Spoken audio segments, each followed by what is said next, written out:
All right, folks, got head coach Jim Larrañaga here. We'll start with an opening statement from Coach about where we're at here in mid-May, and then we'll go into questions. As a reminder, if you have a question for Coach L, please use the hand raise function. Well, first of all, welcome everybody. We're excited that Summer A of summer school started this Monday. We have several guys here on campus that are attending summer school. We're also very excited that 6 of our players last week graduated. Our 6 seniors, Chris Likes, Nasir Brooks, Cam McGusty, Rodney Miller graduated from grad school. Who else? Dang Gak graduated. So we ended up with 6. I might be missing somebody. Oh yeah, Willie Harrington, that was the other. So very, very proud of them, excited for them, their families, that their sons have earned a degree, a very prestigious degree from the University of Miami. Right now, we have 12 scholarship players heading into next season. We're still recruiting. We're trying to find guys whose names are in the portal or any senior in high school who we think fits what we're looking forward to go forward with our basketball program. There's over 1,500 players in the transfer portal, and we keep our eyes and ears open to see if there's anybody out there that we might have interest in. So we're going to get started with skill development next week with the guys who are in town. We get 8 weeks to work with our players, and we're going to try to be as productive as we can be in those 8 weeks. All right, we'll jump into questions now for Coach L. We'll start off with Steve Wine from the Associated Press. Steve? Thank you, Alex. Hi, Jim. We knew this was going to be an unprecedented offseason. What's your reaction to the way it's gone around the country, and what do you think it means for the direction of the sport overall? Well, I look at college basketball now from a coach's standpoint. It's like a game of poker, where you reshuffle the deck after every season, and the players are kind of distributed throughout the country. The average number of players transferring per school is over 5 per team. We have 353 schools. We have over 1,500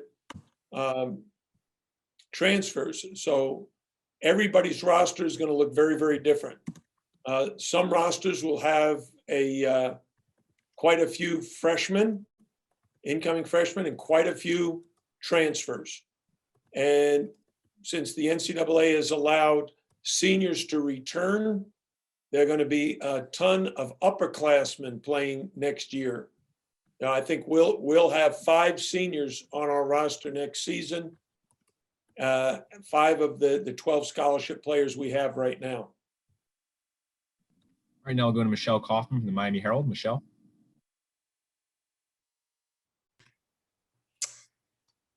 Hey, Coach, you said you have 12. What is the optimum number for you? Are you looking for a certain number? Are you just looking for certain positions? What are you thinking that you want by November? Well, by the end of the summer, when August classes begin, we're hoping to have 13 scholarship players. We'd like to get 1 more guy this year. All right, now we'll go to David Furones from the Sun Sentinel. David? Hey, Coach. To sort of close the chapter on the guys that transferred out, was there a common theme in their decisions from your conversations with them, or did they all have kind of unique circumstances and reasons for wanting to play elsewhere?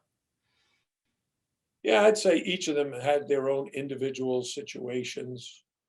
Some of them just wanted a fresh start someplace else.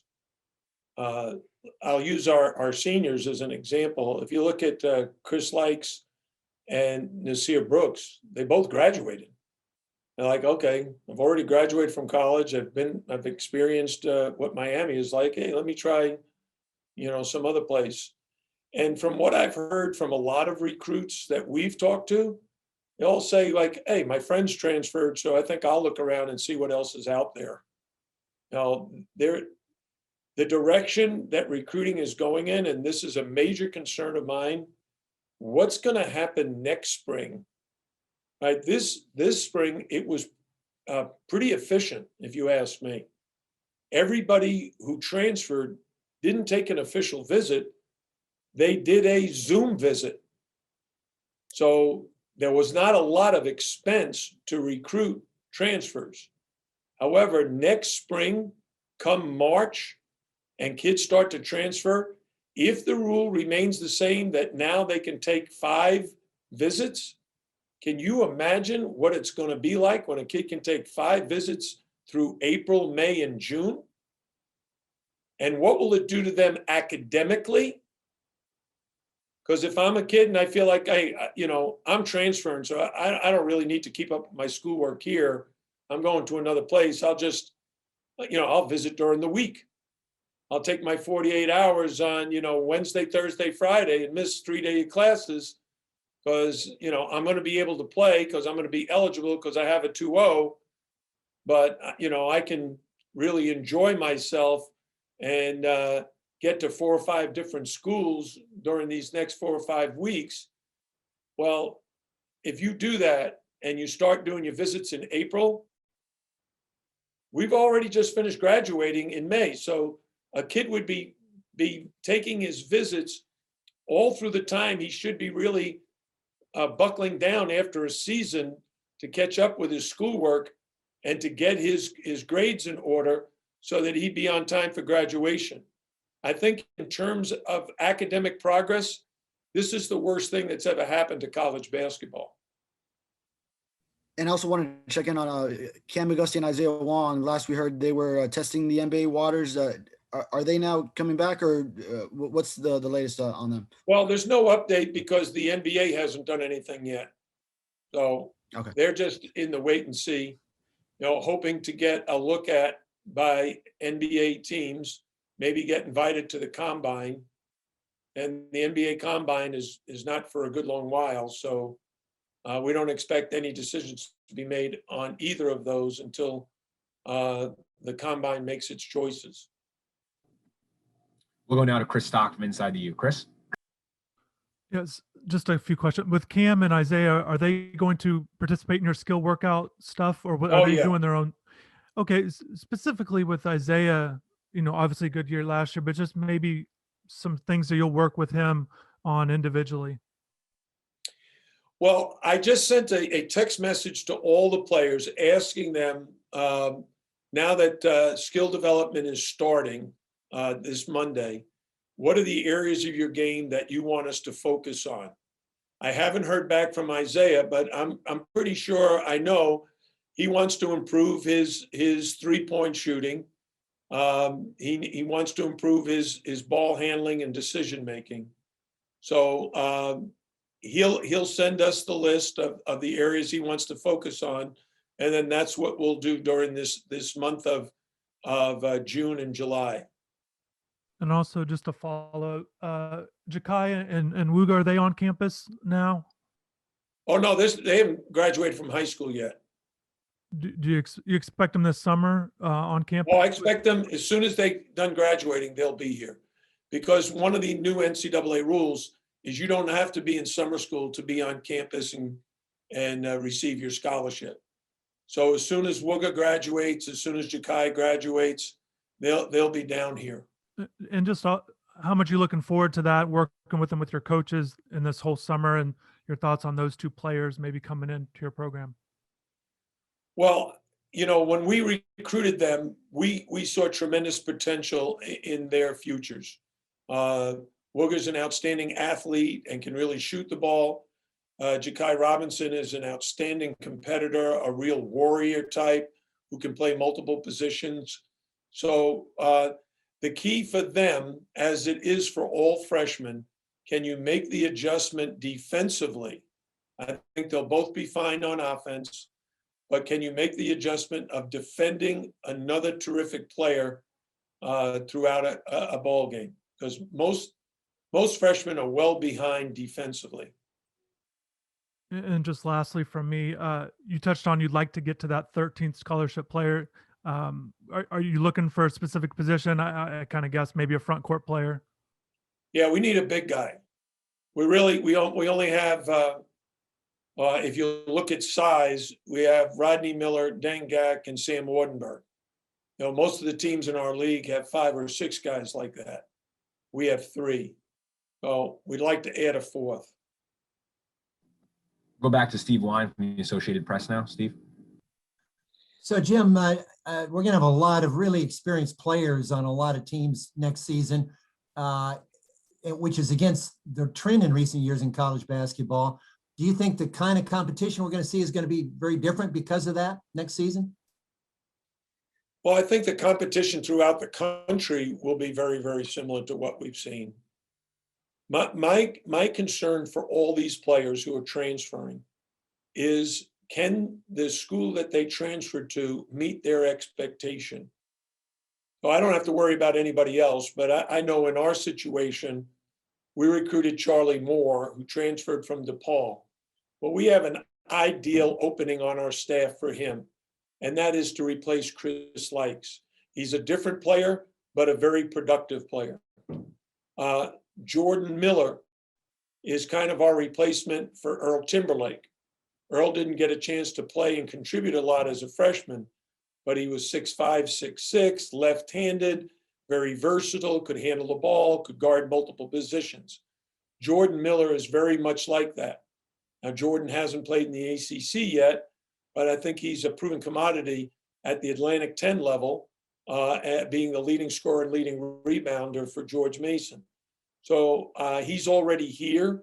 He's already starting to work out and getting accustomed to the University of Miami, our facilities, and the academics. And I think both of those guys will be very, very nice contributors.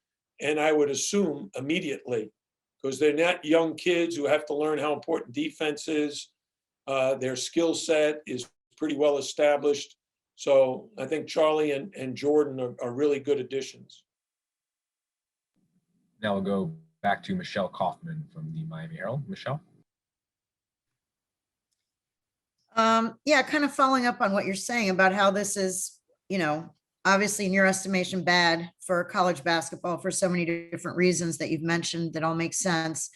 How do you deal with it as a coach? Like, you're going to get a guy coming to you. They're basically just committing for one season. I mean, they're basically saying, I'm going to come play at Miami, and next spring, I'll decide if I want to come back or not, or if I want to go to some other school.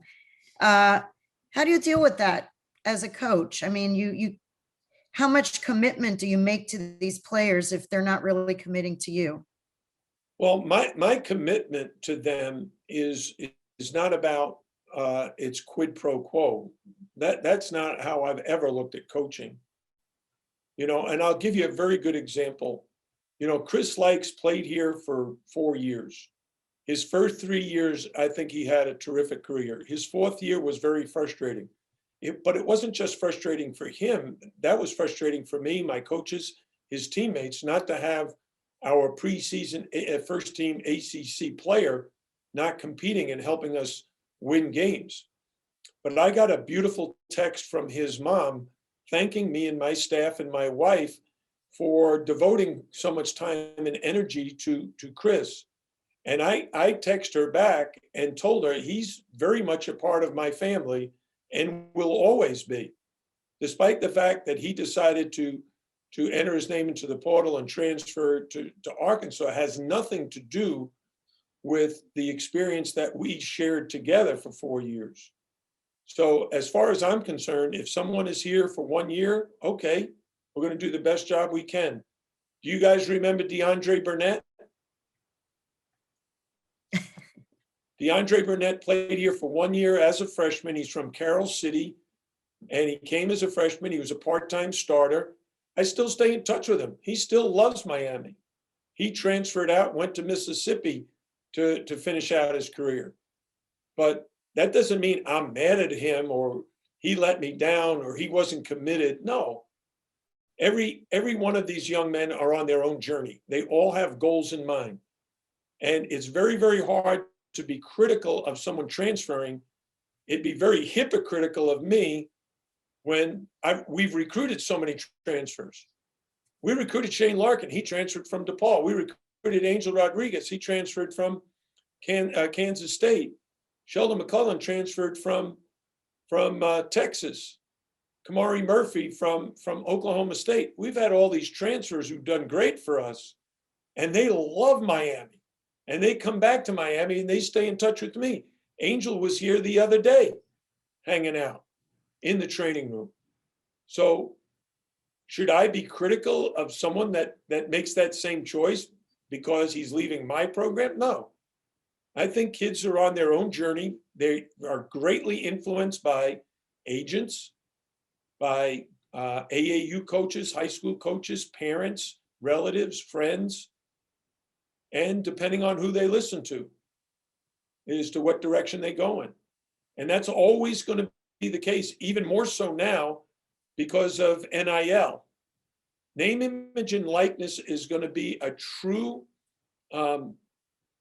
measuring stick as to what kind of program you have. And I don't mean basketball program, I just mean sports program at your universities. Because if there's some student athletes that are able to make and generate a lot of income through name, image, and likeness, and other schools are not able to generate at all, it'll say an awful lot about your sports program if your student athletes are making a very nice living, almost as professionals, but of course we know they're not professionals, they're amateurs. Anything else for Coach L? All right, thank you, Coach. We'll be back shortly with Assistant Coach DJ Irving. All right, we've got a new Assistant Coach DJ Irving here. We'll go right into questions for DJ. So if you have any questions for DJ, please use the hand raise function and then wait to be called upon. And if someone could tell DJ how they're doing too, that would be great as well.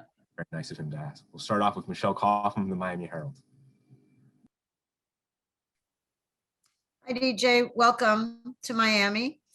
I'm Michelle Kaufman from the Miami Herald. I'm sure we'll meet at some point. I just want to ask you how it's going so far. I mean, it's a big transition, I guess, from the coaching you've done to this, although you've been at the college level in some capacities here and there. What have you been doing so far to catch up on where the team is and who the players are? And just how's been your transition so far? What do you think? It's been good. I've been doing a lot of listening. Just a lot of listening from Coach Larrañaga, Coach Caputo, Coach Courtney, Lamont, the rest of the staff. Just listening to these guys, learning from them, making a lot of recruiting calls. We've been having like a couple of Zoom meetings, learning the offense, things like that. Just learning the layout, watching film, just trying to catch up to as many things as I can. But it's been fun. We'll go to Chris Stock from Inside the U now. Chris? Yeah, Coach, I was curious with recruiting. Obviously, you've been around high school programs in that level. I just want to maybe get your philosophy and maybe your strategy in hopes of landing some top recruits at Miami. It's nothing strategic. It's honestly just building genuine relationships with these kids and their families. Letting them know about me obviously learning about Miami myself and letting them know what Miami has to offer. And honestly, it's just building genuine relationships. One thing I've learned the last couple of years of me being at the high school level is these kids want to learn. They want mentors. So to be a mentor first and foremost is my number one. The thing I value the most is just to be a mentor to these kids and just to build genuine relationships with them and their families. And had a quick follow too. Just kind of being a guard yourself, specifically, I wanted to ask about Harlan Beverly. Maybe some things that he could either work on to be better, just maybe kind of looking forward to working with him this summer. Just your thoughts on him specifically. Yeah, definitely. Harlan's a great player. I've been watching film on him. He can do a lot of different things. I think he definitely needs to work on his mechanics of his shot. And that's something that's been the focus so far this summer. But I'm excited to work with Harlan, man, allowing him to see different parts of the game, reading the game in different ways. Like you said, myself being a point guard and just my development piece the last couple of years. I think I can help him a lot. We'll go to David Ferronis from the Sun Sentinel now. David? Hey, Coach. Welcome to Miami. First, what appealed to you about Miami and this opportunity, and what's it been like? First your conversations leading up to this opportunity with Coach L, and then now getting to work with him. I think what appealed to me most was that the fact that Coach L is a Hall of Fame coach, and I had the opportunity to learn from somebody like him is a blessing, truly. And this is somewhere I wanted to be. This is somewhere I've always envisioned myself being at this level. So I'm excited. I'm excited to learn from him and the rest of the coaching staffs. So that's kind of what brought me here. It's just the opportunity to learn and to reach that next level in any field. I'm sure you guys know, in the field that you are in, you want to grow and you want to keep building and getting better each year. So that was my goal. Go back to Chris Stock from Inside the U. Chris? Yeah, a couple player things. Charlie Moore, again, the point guard thing, your thoughts on him as a player, what you're expecting from him. And then also, I apologize for not asking Coach Larrañaga, but just how Sam Wardenberg doing with his injury recovery, or just kind of an update on him. So Charlie, I've been watching film on Charlie. I think he plays with an elite level pace. He has a very, very good pace to his game. Something that I think that could help us a ton, getting guys easier shots. He led the Big East in assists, not last year, but the year before. So he's somebody who can get guys easier shots and make Isaiah's job easier, Cam's job easier, if those guys decide to come back, and just make life easier for our entire team, for the coaching staff as well. Because you guys know point guard is the coach on the floor. So him being a fifth-year senior will help us. And then Sam's doing pretty well in his recovery. I'm not sure the timetable. I wouldn't be able to tell you a timetable for him, but I spoke to him last week before he left, and he's doing really well. Anything else for DJ? All right, thanks for your time, DJ. Appreciate it. Yep, thank you. All right, we've got a recent transfer addition, junior guard forward Jordan Miller here. If you have questions for Jordan, please use the hand raise function and wait to be called on. Again, folks, appreciate your patience here. We'll start it off with Michelle Kaufman from the Miami Herald. Michelle? Hi, Jordan. Welcome to Miami. I just wanted to ask you why you chose to come here. You probably had some other options. What was it about Miami? Was Coach L and Caputo's backgrounds at George Mason, did that have anything to do, or was it for some other reason? And, just kind of why you came here and what are your first impressions? Yeah, good question. The reason why I chose to come here was Miami University was actually the first school to reach out to me. Their background obviously was a big part of it too, just having that same transition that they had that I know I would experience, I thought was pretty neat. When we had our Zoom visit, which was, due to COVID and all that, the way they just broke it down, and I just felt and heard the passion that they really wanted me here compared to any other school. And so, it was an easy choice for me once after that call, honestly. We'll go to Chris inside the now. Chris? Yeah, Jordan, I know individual workouts are getting ready to get going over the summer and skill development. Is there something in part of your game that you're really trying to concentrate on this summer? Yeah, specifically, I would say the defensive side, and getting my 3-point percentage a little bit higher. But other than that, I like to just, sharpen everything, all the tools in the tool shed, and make sure I'm ready to play when the season comes around. We'll go over to David Furones from the Sun Sentinel now. David? Hey, Jordan, sort of a fun question. Finding out you weren't the only Jordan Miller in the athletic program at the University of Miami, have you met the football Jordan Miller yet? And I guess he's a little bit bigger than you, heavier than you, so it might be hard to switch places in class or something if you guys ever wanted to. Funny thing is like, going on ESPN.com and, searching up your name, I'm always like, who is this other Jordan Miller? And I would actually see University of Miami, and then it didn't hit me until I actually committed it, and he tweeted something out about, it was a Spider-Man meme. I don't know if you guys saw it, but we haven't had the chance to meet yet. But, small world, crazy coincidence. But, I look forward to meeting him. Just crazy. And then also a basketball question, just your fit onto this roster, this team, a roster that had some turnover, and then now, could use a wing like yourself that's long and athletic. So, just could you talk about that, how you'd like to fit in?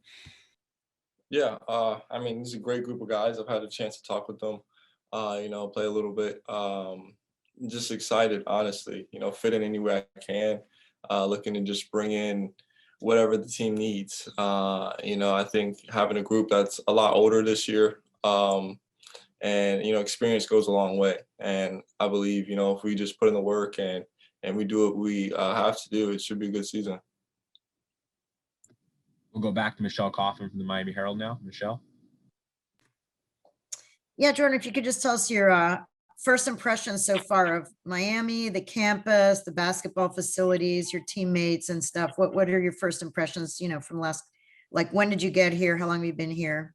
Yeah, so I've been here for about 3 days now, 4 days. Okay. I mean, I love it, honestly. I've never really been a city kid. I grew up in a rural area.